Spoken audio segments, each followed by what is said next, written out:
जिल्हा गेल्या काही दिवसांपासून चांगला चर्चेत आहे। मसाजोग गावचे सरपंच संतोष देशमुख यांच्या हत्येने सर्वत्र खळबळ उडालेली आहे।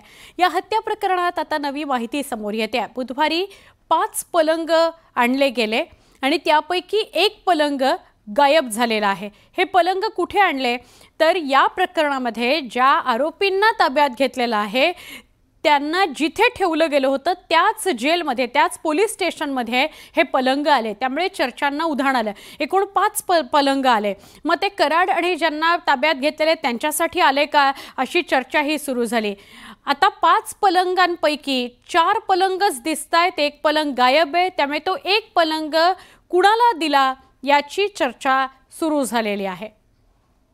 अनेकांनी पलंगांविषयी प्रश्न विचारल्यावर पोलिसांकरता हे पलंग आले असं उत्तर पोलीस प्रशासनाने दिलं। मात्र आता 5 ऐवजी 4च पलंग दिसतायत।